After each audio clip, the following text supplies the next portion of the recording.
Hoy en Dialoguemos vamos a hablar de cultura y vamos a hablar concretamente de cine con un cineasta costarricense de reconocido prestigio que está a punto de estrenar un largometraje nuevo. Se trata de Gustavo Fallas, a quien saludamos muy cordialmente. ¿Qué tal, Gustavo? ¿Cómo se encuentra? Muy bien, gracias Luis, qué amable. Muchas gracias por invitarme a la entrevista. Bueno, la película Río Sucio, que es el estreno que está pendiente, lamentablemente ha sido aplazada porque el Festival de Costa Rica, donde se iba a estrenar, pues ha tenido que ser postergado por la pandemia. ¿Cómo está afectando el coronavirus en general al mundo del cine? Pues mira, en este caso particular, que es la película que estábamos por estrenar, pues directamente porque estábamos, como decimos aquí en Costa Rica, vestidos y alborotados ya para a 2 días del estreno que hicieron digamos que marcaron la idea de la cuarentena aquí en el país y a partir de eso, bueno, me parece que se paró todo aquí y en el mundo. Y nuestro proyecto estaba a punto de encontrarse con su público, porque además el público fundamental de una película costarricense, efectivamente es el público costarricense, pues la película llegará a su momento en el que la estrenaremos, en el que entraremos en el contacto con el público. Incluso te cuento, me la han solicitado en su momento para estrenarla en algún festival de manera digital, que es algo nuevo también. Yo nunca me hubiese imaginado estrenar una película de manera digital o entrar ya en una relación, digamos, con el público de manera digital antes de haber pasado por las salas de cine. En este caso, como en muchas cosas, se está poniendo lo digital al inicio. ¡Salga de mi propiedad!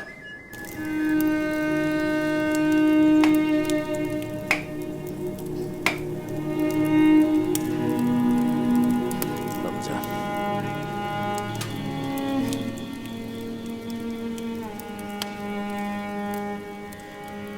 Gustavo, Río Sucio trata temas de conflicto social, de patriarcado. Es un poco la característica del cine de Gustavo Fallas que también se puede ver en la anterior película Puerto Padre. Sí, efectivamente. Yo he estado, Luis, interesado y de alguna manera es algo que más bien llega a mí más que de lo que yo la busco a nivel temático, es el temas que tienen que ver con la definición de la masculinidad, de, de las relaciones efectivamente más masculinas en una construcción patriarcal que desde mi perspectiva no están exentas de dolor. Sabemos que el patriarcado se construye muy en detrimento de la mujer, definitivamente, pero también me parece que en detrimento de la construcción de una masculinidad asignada, ¿cierto? Y en nuestros países, en América Latina, eso se puede vivenciar de manera más fuerte. Y fue por lo menos la experiencia que yo he tenido en nuestra vivencia. Y creo que eso marca mucho mis necesidades creativas, expresivas. Las sigue marcando.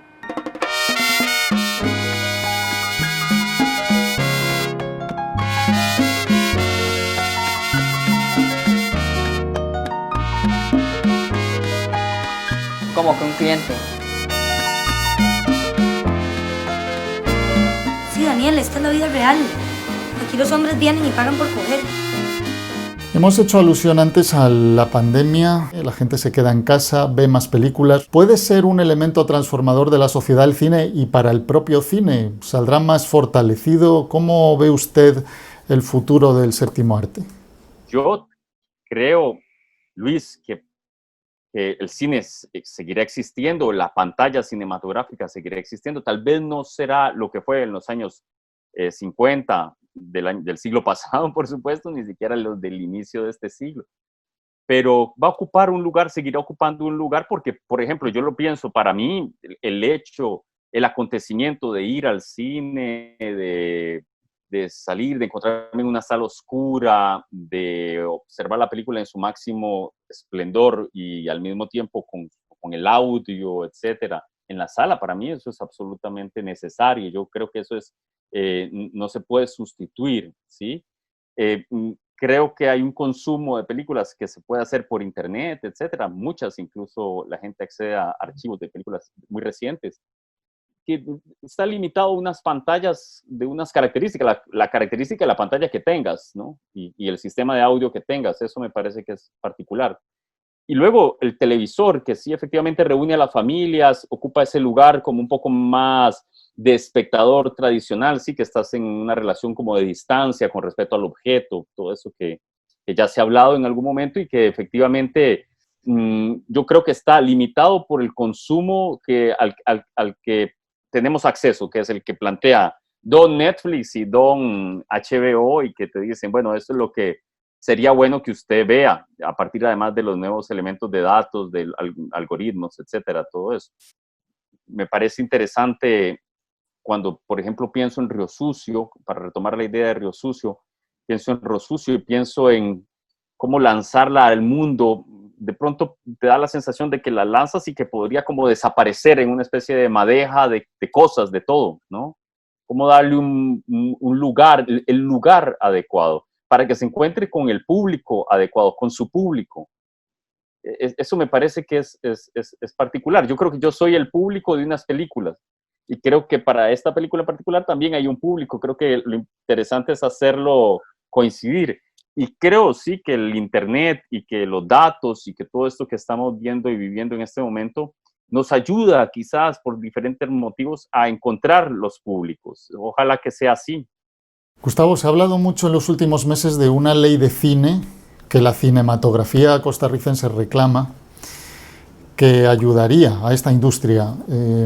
¿En qué se beneficiaría y en qué consiste brevemente esa ley?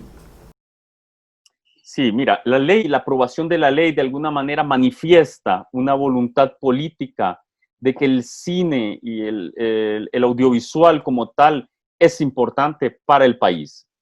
Con esto, nada más para generar un pequeño panorama, Luis, en la crisis de los años 95, 97 en Asia, en Corea, fue decisivo que se implementara una ley de cine, solo para mencionar un caso en particular, y sé que son muy diversos y muy diferentes nuestros países, pero se implementó una voluntad política y se dijo, ok, vamos a realizar cine, vamos a hacer de alguna forma el motor cinematográfico de Asia, se va a implementar aquí en Corea del Sur. Y bueno, somos testigos de casi 20 años de un desarrollo muy importante del cine coreano a partir de ese momento en particular.